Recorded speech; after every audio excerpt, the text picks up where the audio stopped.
mungkin lo termasuk yang setuju banget gitu tapera karena lo mengharapkan rumah. Gue tanya deh sama lo benar-benar bisa meyakini bisa dapat rumah dari sini? Atau katakanlah gini, lo sama gue mungkin masih bisa mengatakan begini, ya udah deh, alokasi yang buat gue bisa dimanfaatkan buat yang lain. Tapi apa semua pekerja akan bisa mengatakan itu? Coach kasih solusi. Coach Rene. Dari Aduh, takut nih gue nih. berkabung kita hitam-hitam. Gaji dipotong. Baru gue mau langsung bahas deh. Walaupun katanya 2027. Nih, wallahu alam. Kita lihat tuh. Udah deket tok katanya. Tak batal, siap-siap gaji bakal dipotong. Tapera mulai 2027. Yes. Ah, ini jadi Tapera tuh sebenarnya kepanjangannya apa sih? Tabungan perumahan rakyat. Oh, iya. Lo udah punya rumah? Punya lah. Tetap harus kena dong. Ya enggak lah, kan gue udah punya rumah. Lah, kan pemerintah mewajibkan kau harus patuh, nggak boleh gitu loh, Sebentar, tenang. Anda pakar human capital Indonesia. Coba bentar. Sebenarnya untuk di sisi karyawan, serugi apa sih dipotongnya? Gue mau tahu dulu deh. Gaji kan cuma dipotong 2,5% Tapera. Gaji 5 juta potong 125.000. Lah, kan gini ya. Kalau potongan itu kan kalau cuman angkanya doang kayaknya kecil ya. Tapi kalau dibandingkan secara dibuat absolut angkanya tuh gede banget loh. Coba deh. Kayak tadi kita udah sempat tuh yang selain Tapera tuh apa aja? Tapera tuh sekitar 3%. 2,5% dipotong dari yang punya duit. Yang karyawannya 0,5% dibebankan ke pengusahanya. Jadi yang kesel nih bukan cuman lu tapi pengusaha juga. Lu dua-duanya kesel. Lu kan punya gaji dikasih solusi. Lu juga pengusaha. Jadi kasih solusi kudu mengalokasikan 0,5% dari gaji semua karyawan setiap bulan. Enak aja. Ya kan sama tiap individunya harus bayar 2,5%. Itu baru Tapera. Tapi sebelum Tapera udah ada yang udah berjalan yang sampai sekarang udah dipotong. Coba turun ke bawah deh. Coba. Selain Tapera ya cek kan? 5 potongan. Ya. Okay. Ada BPJS Kesehatan. Berapa? Ya, BPJS Kesehatan tuh 5%. Walaupun 4%-nya harusnya dibayarkan pemberi kerja. Jadi lo cuma bayar 1%. Oke, anggaplah 5% deh. Iya, 5% ya kira-kira ya. BPJS. Ya kan? Ada perusahaan yang nakal. Jadi dia membebankan itu semuanya ke pemberi kerja. Tapi sebagai pengusaha juga kan lo bilang gini, gua kudu bayar kalau tadi Tapera 0,5%, ini harus ada 4% lagi gitu kan. Lo bisa hitung ya. Jadi katakanlah 5%. Kita hitung total absolutnya aja dulu. 3% tambah 5,7%, betul ya? Berapa tambah 5 berapa? 3%? Tambah 5%. Tambah 5%. Kan 8 kan? Terus BPJS Ketenagakerjaan ya. Biasanya itu sekitar nih ditulis di sini nih. 5,7%, kita ambil angka absolutnya. Berarti aja. 8 tambah 5,7. Yes. Ya kan, turun 13,7. lagi. Turun lagi, bro. Ya kan? Jaminan kematian dan lain-lain besarannya tergantung 0,3%. 0,3 ya. Yes. Tambah 0,3. Tambah pensiun 3%. Tambah 3%, 17%. Iya.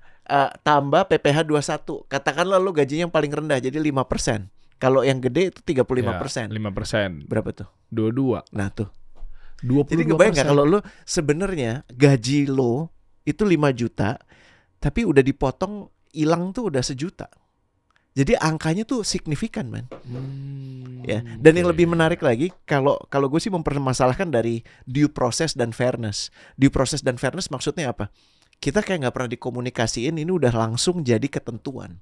Lo terima nasib aja, baik lo pengusaha ataupun lo karyawan, lo terima nasib aja. Lah kan udah dari zamannya Orde Baru, Pak Harto kan udah ada, kan udah sosialisasi zaman waktu itu. Makanya nggak pernah dijalanin. Abis itu salah satu yang dikoreksi dan nggak dijalanin sama pemerintahan SBY, seingat gue adalah ini.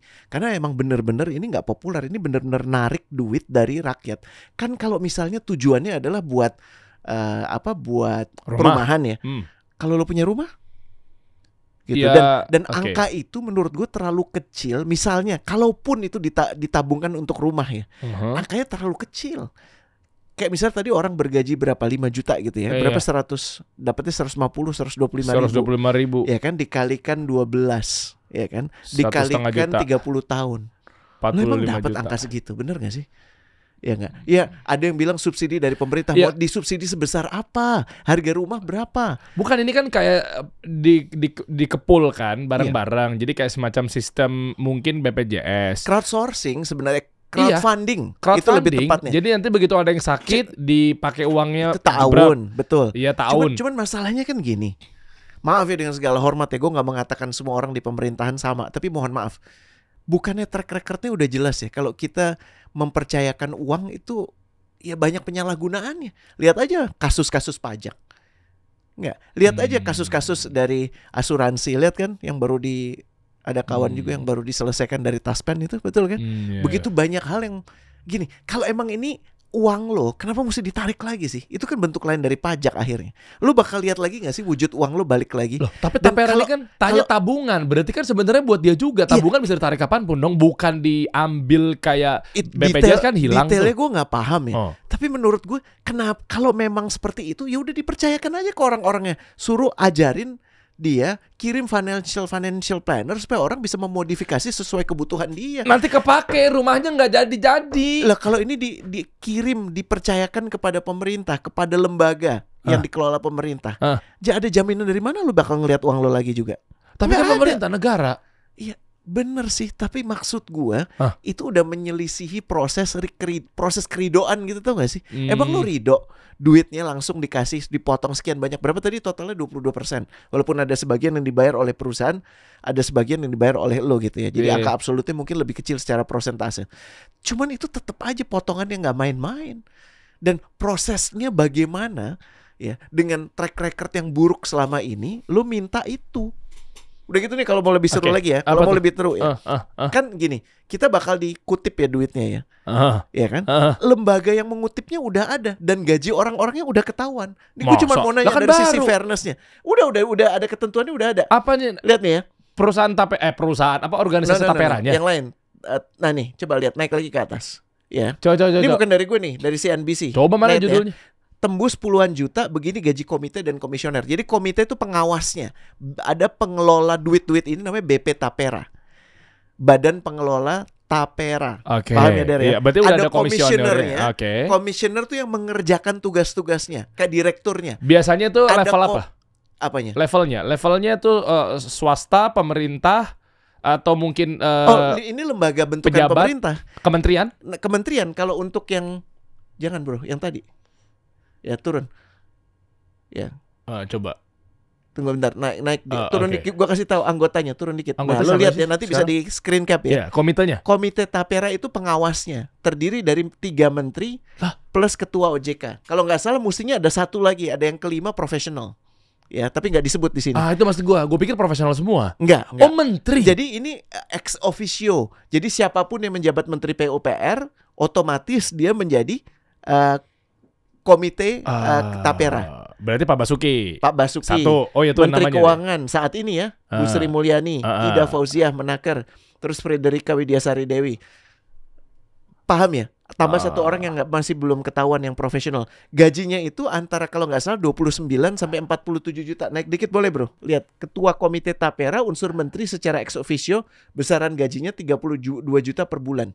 Tentunya di luar dari gaji yang sudah diterima sebagai menteri ataupun posisi-posisi lain gitu. Anggaplah misalnya Pak Basuki menteri PUPR. Gajinya berapa sih kalau gaji? Menteri kayaknya 18 juta deh. 18 juta. Ya, anggaplah 20 juta deh. 20 juta. Terus dapat lagi tuh untuk ketua komite Tapera. Yes. Ya, itu berarti Pak Basuki dapat juga 32 juta. Yes. Berarti 52 juta. Exactly. Ditambah mungkin ada posisi-posisi lain yang kita nggak tahu. Dan tentunya ada, kalau kita ngobrol sama Pak Sudirman Said masih ingat ya, ada dana taktis menteri juga yang bisa dimanfaatkan. Cuman kalau Pak Dirman model orang yang nggak mau menggunakan itu. Poinnya gini, gue nggak mau mempermasalahkan periuk nasi orang. Gue cuma mempermasalahkan gini, duit yang dipakai untuk bayar komite dan segala macam itu kan dari kutipan dana kita. Iya. Ya. Angkanya sih nggak fantastis ya. Kalau lo lihat ke bawah lagi ya, lo lihat ke bawah, nanti ada profesionalnya juga. Ini yang melakukan nih. Ini masih kayak direkturnya. Nanti akan ada anak buahnya lagi. Oh, ada deputi komisionernya. Jadi gajinya katakanlah kalau beda komisaris sama komite, ya komisioner, beda komisaris sama direktur itu kan antara 60 sampai 80% gaji direksi ya. Jadi katakanlah komisionernya itu kan yang tadi para menteri dan ketua OJK. Iya. Ya, tapi direksinya pasti lebih tinggi dong. Jadi mungkin sekitar 60 jutaan gitu ya. 60-80 jutaan. 80 juta kali 4. Itu baru di level ini. Terus di bawahnya juga nanti ada lagi. Maksud gue gini, bergajinya udah pasti. berperannya belum tentu gitu, ngerti nggak? Wah. Ini maaf ya, pedes ya. Tapi gue cuma mau mempertanyakan gini, fairnessnya di mana ya? Sebentar, itu gaji dari rakyat, dari potongan 2,5 sampai 3% itu. Untuk kan ini belum dikutip. Tentunya ada dana dari APBN. Gue duga. Atau dari 2,5 sampai 3%-nya potongan tapera. Nanti kan Dari karyawan itu. Iya, tapi nantinya kan ini akan menjadi beban kita. Dan gini, terus kinerjanya sebaik apa ya untuk kemudian bisa ngelihat ini perform atau enggak? Tapi yang pasti baik lah. Itu kan menteri-menteri semua itu. Lihat, Menteri PUPR ngurusin rumah, perumahan, oke. Menteri Keuangan Ibu Sri Mulyani, berarti tentang uang-uang dikelola dengan baik. Ibu Ida Fauzia, Menteri Tenaga Kerja, itu kan tentang karyawan semua tuh ada di situ. Berarti udah diukur. Berarti Bu Ida bekerja dengan baik kok bisa keluar angka 2,5% sampai 3%. Berarti memang sudah sudah di-fairkan sama karyawan. Berarti pas banget ya. Pas lah. Gini lah, kita ngitungnya balik gini. Kalau emang argumen lo seperti itu, iya, berarti paling nggak 5 tahun atau 10 tahun terakhir nggak ada case korupsi dong terkait dana-dana publik yang ditaruh. Nggak ada kan? Jadi nggak ada tuh korupsi Taspen, korupsi Asabri, ya, korupsi macam-macam tuh kan nggak ada kan? Itu cuman gehayalan gue aja, betul nggak, Dar? Bukan 3 orang ini yang ada di situ berarti. Ini kan bukan menteri. Nggak bisa gitu dong. Kalau lo ngeliat pemerintahan nggak boleh lihat yang bagus yang buruk, semuanya harus dilihat dong. Jadi memang ada problem dalam penataan keuangan, dan pajak tentunya nggak pernah diselewengkan kan? Semuanya lurus kan? Bener nggak? Iya, betul. Iya kan? Kita harus husnuzon. Iya kan? Iya. Dengan track record seperti itu, harusnya rakyat bersuka cita ada tapera ini. Tapi yang kita lihat sekarang bersuka cita nggak ya? Oke, terus di antara yang dengerin ini gitu ya, mungkin lo termasuk yang setuju banget gitu tapera karena lo mengharapkan rumah. Gue tanya deh sama lo benar-benar bisa meyakini bisa dapat rumah dari sini? Atau katakanlah gini, kita berlega, lo sama gue mungkin masih bisa mengatakan begini, ya udah deh, alokasi yang buat gue bisa dimanfaatkan buat yang lain. Tapi apa semua pekerja akan bisa mengatakan itu? Siapa yang didahulukan, mana yang didahulukan, prosesnya gimana, transparansinya apa? Kenapa sekarang yang didengar adalah bahwa gue akan dipotong? Itu sebuah kepastian, tapi bentuk pengembaliannya yang bakal gue dapat dari potongan itu kayak gimana? Nggak jelas. Kayak lo kalau misalnya mau beli asuransi syariah gitu lah ya, atau produk apapun, lo ngelihat nggak sih, Dar? Lo baca nggak sih? Karena uang lo akan dikeluarkan di situ kan? Oke. Kalau lo nggak sepakat, lo ambil nggak? Ya enggak. Ya udah, sama. Ini kan sekarang nggak ada pilihan. Wajib. Lo udah otomatis dipotong. Itu aja yang gue permasalahkan. Tapi waktu gue ngobrol sama Dr. Indrawan Nugroho, beliau mengatakan bahwa ini kan sifatnya tabungan. Jadi buat orang-orang yang memang menengah ke bawah yang belum punya rumah, dia akan diprioritaskan. Dan yang kedua adalah kalau orang-orang yang udah punya rumah atau mungkin orang yang sudah di atas sekian tahun misalnya, ya kan, atau udah mapan misalnya, nah itu akan dikembalikan nanti uangnya karena ditabung. Nanti usia 40 tahun ke atas sampai gue agak lupa tuh, intinya dibalikin ke kita nabung di situ duitnya. Kenapa nggak lo tabung sendiri aja? Maksud gue kenapa mesti buat investasi? Kenapa mesti seribet itu? Ya kalau mau investasi ya udah uang pemerintah aja. Kenapa? Kan udah bayar pajak kita. Lo bayar pajak kan? Gue bayar pajak kan? Dari setiap gaji, dari setiap transaksinya Kasih Solusi udah ada kan? Adalah. Dan bukankah kalau itu mau dijadikan tanggung jawab pemerintah kenapa mesti diambil lagi? Kasih Solusi anyway kita udah PKP juga sih. Nah itu dia. Paham ya? Jadi maksud gue gini, udahlah, udah prosesnya nggak pelan-pelan, tidak dikomunikasikan lo bakal dapat plus minusnya kayak gimana, lo nggak boleh memilih, dan sekarang mesti terima aja. Nah itu yang menurut gue dari sisi fairnessnya, dari sisi penggajiannya itu bermasalah. Dan gue nanya ke lo, gaji kita tadi ngeliatnya gaji komisarisnya itu sekitar 40 jutaan ya, 29 sampai 40 jutaan. Ya, berarti kita boleh asumsikan bahwa gaji direkturnya atau komisionernya itu sekitar 80-100 juta. Di luar 13, angka 13 ya, kok angka 13? Gaji 13. Gaji ke-13. Di luar benefit lain mungkin yang akan diterima. Gue nanya sama lo, wajar nggak? Kan lu udah jadi murid yang handal kan terkait itu kan? Oke. Bismillah. ya bisa jadi diwajarkan karena memang kerjanya kan susah. Bisa jadi ya. Ngurusin rumah-rumah banyak orang nantinya kan susah. Jadi setimpal dengan apa yang dia jeripayahkan, keringatnya. Semoga ya. Tapi kalau kita lihat gaji ini nggak luar biasa, nggak fantastik banget karena ada yang lebih besar. Misalnya di BUMN atau bahkan di bank-bank swasta nasional. Itu ratusan juta tuh. Iya kan? Iya. Ini kurang lebih ya ada di tiernya GM sama VP Iya, lah. nggak nyampe 300-400 juta kayak di BUMN. Iya tuh. kan? Nah, iya. Tapi poinnya adalah begini. Kalau yang di BUMN itu, mereka sudah punya satu proses kerja yang kita bisa ukur keberhasilannya. Yang paling gampang itu dari profit atau nggak profit, bener nggak? Misalnya contoh apa? Pertamina, Telkomsel gitu. Itu kan udah jelas bisnisnya. Iya, Dan di bawahnya ada ujung. Jadi pada saat perusahaan menghasilkan laba ya sangat wajar. Direksi-direksinya kemudian juga mendapatkan bonus berupa tantiam. Oke. Ini kan belum ada wujudnya. Bisnisnya dari mana? Tapi udah ada kantornya. Iya makanya. Ada kok tadi tuh kan. Coba lihat. Nih, udah ada kantornya nih. Jadi Tuh. Ini kan gedung. Ini kan depannya tuh BP Tapera, tapi kayak bekas kantor orang ya. kayak PP tulisannya tuh. Lihat nggak sih? Ada PP. Iya, kayak abis dicopot. Ayo kita harus ada Tapera. Ayo tempel. Iya. Ini bekas kantor apa? Kita ngundang banget sih kalau misalnya ada kawan-kawan yang kenal sama orang Tapera yang mau kita ajak ke sini, gue undang banget. Karena gue justru ingin mempermasalahkan dari fairness-nya bagaimana seorang tenaga kerja gajinya dari misalnya dia bergaji 10 juta, 2 jutanya tuh hilang. Bukankah 2 jutanya? Bukan hilang lah ya. Tabung, coach. Tabung. Direalokasikan. Kan jadi dapat rumah. Tapi maksud gue gini, bukankah kalau lo pegang sendiri 2 jutanya, kendali itu ada di lo. Maaf ya, kalau untuk urusan lo, boleh nggak gue berasumsi urusan Derry, yang paling ngerti Derry, boleh nggak gue ngomong gitu? Iya boleh. Perkara Derry-nya ngaco atau enggak itu urusan lain ya. Iya. Tapi bukankah lebih fair segala urusan Derry yang ngurus Derry? Iya. Kenapa mesti gue bilang kasih duit lo ke gue? Kenapa?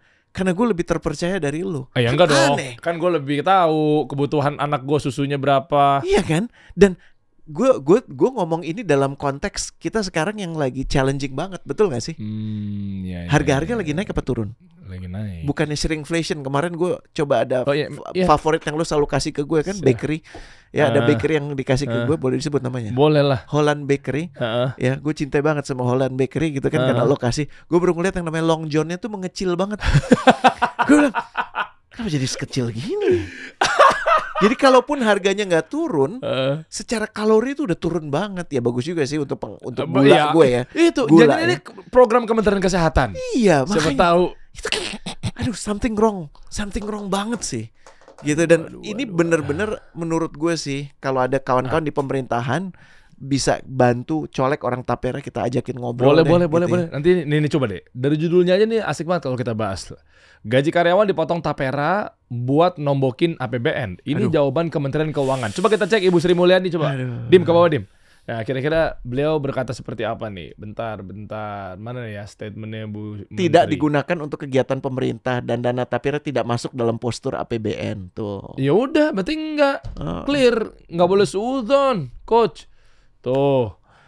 Dah. Berarti lah, ini berita. Iya. Coba atas lagi. Pokoknya gimana pun caranya gue akan bela pemerintah. Percaya Der.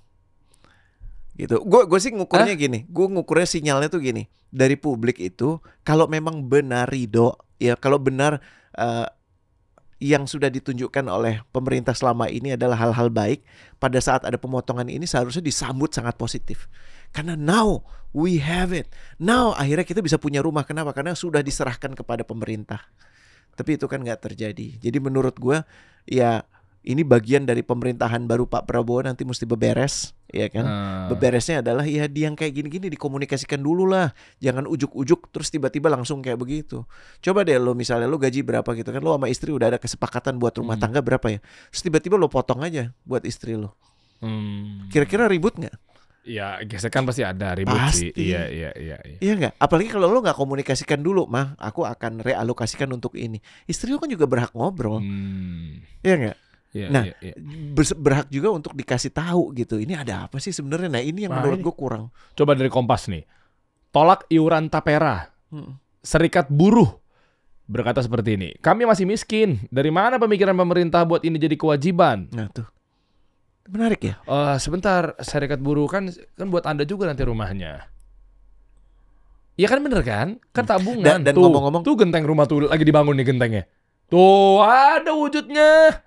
dan bener banget loh. Kalau ngelihat ya, sekarang tuh bahkan karena harga-harga rumah udah saking nggak terbelinya, eh, di di Amerika Serikat itu ada namanya Scott Galloway. Scott Galloway itu dia coba deh Scott Galloway. Gimana Ya. spellingnya? SCOTT Galloway, ya Gen Z. Ya. Scott Kenapa? Galloway itu mengatakan begini kurang lebih. Kemungkinan Gen Z untuk bisa membeli rumah dibandingkan dengan Gen X atau baby boomers, ya, itu lebih kecil dari 10% kalau nggak salah. Jadi yang mampu, dan bahkan sekarang sebagian besar dari mereka karena rumah udah sangat mahal dan tidak diimbangi oleh kenaikan gaji. Ini gue risetnya belum ada di Indonesia ya. Tapi banyak gerakan di Amerika Serikat yang memilih untuk nggak beli rumah. Jadi ya Terus udah ngontrak. Apa karena dia juga kan banyak yang homeless juga. Sekarang ekonomi Amerika kan juga lagi goyang. Banget. Jadi banyak pengangguran, banyak Banget. orang. Kenapa? Karena banyak rumah-rumah itu diakuisisi sama private equity untuk dinaikkan nilai, kemudian dijual dengan harga lebih tinggi. Jadi banyak orang yang sekarang udah, ya udah deh, gue terima aja kenyataan bahwa nggak akan bisa beli rumah. Jadi ngapain juga gue nabung buat rumah, gitu. Dan muncullah kemudian gerakan yang kurang lebih bahasanya tidak merasa perlu punya rumah. Ada, ini menarik ya. Di kelas yang sangat kaya juga ada yang seperti itu. Ya, kenapa? Karena rumah itu aset yang tidur gitu kan. Jadinya lebih baik disekolahin uangnya. Jadi gue hidupnya adalah dari ngontrak ke ngontrak aja. Tapi ngontraknya tempat yang bagus. Kalau gue udah jatuh cinta dan merasa bakal tinggal lebih dari 10 tahun di tempat itu, baru gue beli rumahnya. Bukan karena mereka nggak mampu, tapi karena mereka ingin menggunakan uangnya untuk jadi lebih aktif. Ya kan? Tapi yang paling ngenes itu sebagian besar itu bukan karena yang tadi itu, karena nggak mampu aja, gajinya nggak ngejar. Dan fenomena ini terjadi di Jakarta gitu kan. Harga rumah tuh mahal sekali deh sekarang. Di tengah kota tuh mahal. Rumah, bahkan kemudian opsi apartemen aja udah mahal juga. Kemarin gue ngeliat apartemen di TB Simatupang beberapa bulan lalu sama istri gue ya. Itu harganya tuh termasuk yang murah meriah, antara 1 sampai 4 M. Tapi kecil banget. Kecil banget. Bagus di desainnya, cuman kecil banget ya. Itu untuk menandakan bahwa emang udah se-challenging ini sih. Gila, makanya akhirnya banyak berita-berita terkait Gen Z pun. Kalau kita bahas Gen Z lagi ya lebih dalam ya. Gen Z susah dapat kerjaan. Gen Z selalu bolak-balik ruangan HRD dan seterusnya. Ini belum isu tapera loh. Terus tapera lagi. Dan perusahaan tuh harus bisa menjelaskan dengan sangat runut. Kenapa gaji lo segini. Harus ada, maksud gue gini, nggak bisa kayaknya ya gaji lo tuh kemarin dipotong gitu, itu kan nggak bagus ya. Perusahaan harus secara spesifik bisa menjelaskan gaji lo tuh dipotong karena ini. Ngomong-ngomong waktu itu lo pernah pinjam. Ngomong-ngomong waktu itu ada beberapa hal yang dibebankan ke lu. Jadi ada potongan-potongan nih. Angkanya ini kan butuh sistem yang kuat. Makanya memang para HRD sekarang kayaknya lagi putar otak, apalagi dengan ada satu terobosan baru yang namanya tapera. Gimana caranya mereka berpikir, waduh, jangan-jangan gini kali Coach. Mungkin nggak ada HRD yang berpikir bahwa gua ngumuminnya pelan-pelan deh, lihat dari performanya dia deh. Misalnya kayaknya manajer aktif, kerjanya baik apa segala macamnya, masuk dari situ dulu. Tapi kalau untuk yang baru-baru kerja, apa-apa nih, takutnya dibalikin gini. Gue baru 2 bulan kerja, kemarin ada potongan BPJS, sekarang ada potongan baru lagi. Jangan-jangan nih akal-akalan nih perusahaannya. Iya, harus ada sistem yang kuat menurut gue. Nah, dan itu kalau nggak dimiliki ataupun belum diketahui sayang banget, karena menurut gue opsi-opsinya udah ada kan. Ya udah ada. Jadi sebenarnya buat teman-teman nih, terutama mungkin perusahaan-perusahaan yang memang sekarang juga lagi mengukur bahwa kira-kira performance dari karyawannya seperti apa. Ya dia layak nggak dapat bonus, dia layak nggak nanti diinformasikan seperti ini dan seterusnya. Solusinya sebenarnya simpel. Ada yang namanya Makari Talenta teman-teman. Nah ini sahabatnya para HRD nih kayaknya nih. Nah, artinya ini buat teman-teman HR gitu ya, atau business owner yang kadang memang kesulitan ya, gimana caranya meng-scanning atau screening karyawan atau calon karyawan, mungkin lagi hiring apa segala macamnya. Jadi ini adalah Makari Talenta, aplikasi pengelolaan HR untuk efisiensi operasional dan optimalisasi strategi HR nih Coach. Nah ini penting nih dimiliki nih sama teman-teman semua. Ini lengkap banget. Jadi dari setelah yang namanya rekrutmen bisa ya, ada fitur yang namanya onboarding. Nah, dan juga ini kelola database karyawan, sampai fitur penilaian karyawan juga ada, appraisal apa segala macamnya. Ini layak nih kayaknya nih. Dilanjutin dari mulai probation sampai ke karyawan kontrak. Dari kontrak ke tetap. Nah, semua tuh keukur semuanya di Mekari Talenta. Nah, jadi buat teman-teman kalau pengen tahu nih informasi lebih lanjut, ya lengkapnya seperti apa, kamu bisa aja langsung cek nih ya. Kita bantu ada di bawah teman-teman, di deskripsi juga ada. Langsung aja cek aja link yang ada di kolom deskripsi. Masuk di situ, oke? Mekari Talenta, empowering people's growth. Gue jadi ingat yang kemarin kita sempat obrolin yang bahasan pekan lalu. Ini kan juga masih nyambung ya. Kalau boleh lihat ya Dima ya. Kalau ada komentar tentang gimana seharusnya yang namanya penilaian kerja review itu jangan serta-merta disatukan dengan penggajian. Masih ingat yang kemarin ya?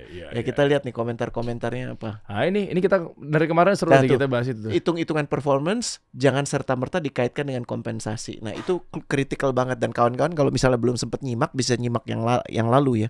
Ketambahan lagi sekarang ada kepelikan potongan-potongan yang semakin bertambah. Jadi menurut gue visibility perusahaan tuh dalam menggaji pada saat lo menyebut angka udah mesti punya gambaran bahwa ini akan dipotong. Ya itu tadi 20% sekian. Walaupun sebagian ada yang dibayar perusahaan 22 ya. 22% ya. Ya, ada sebagian dibayar perusahaan, ada yang sebagian dibayar oleh orangnya gitu kan. Tapi tetap itu kan sebenarnya haknya.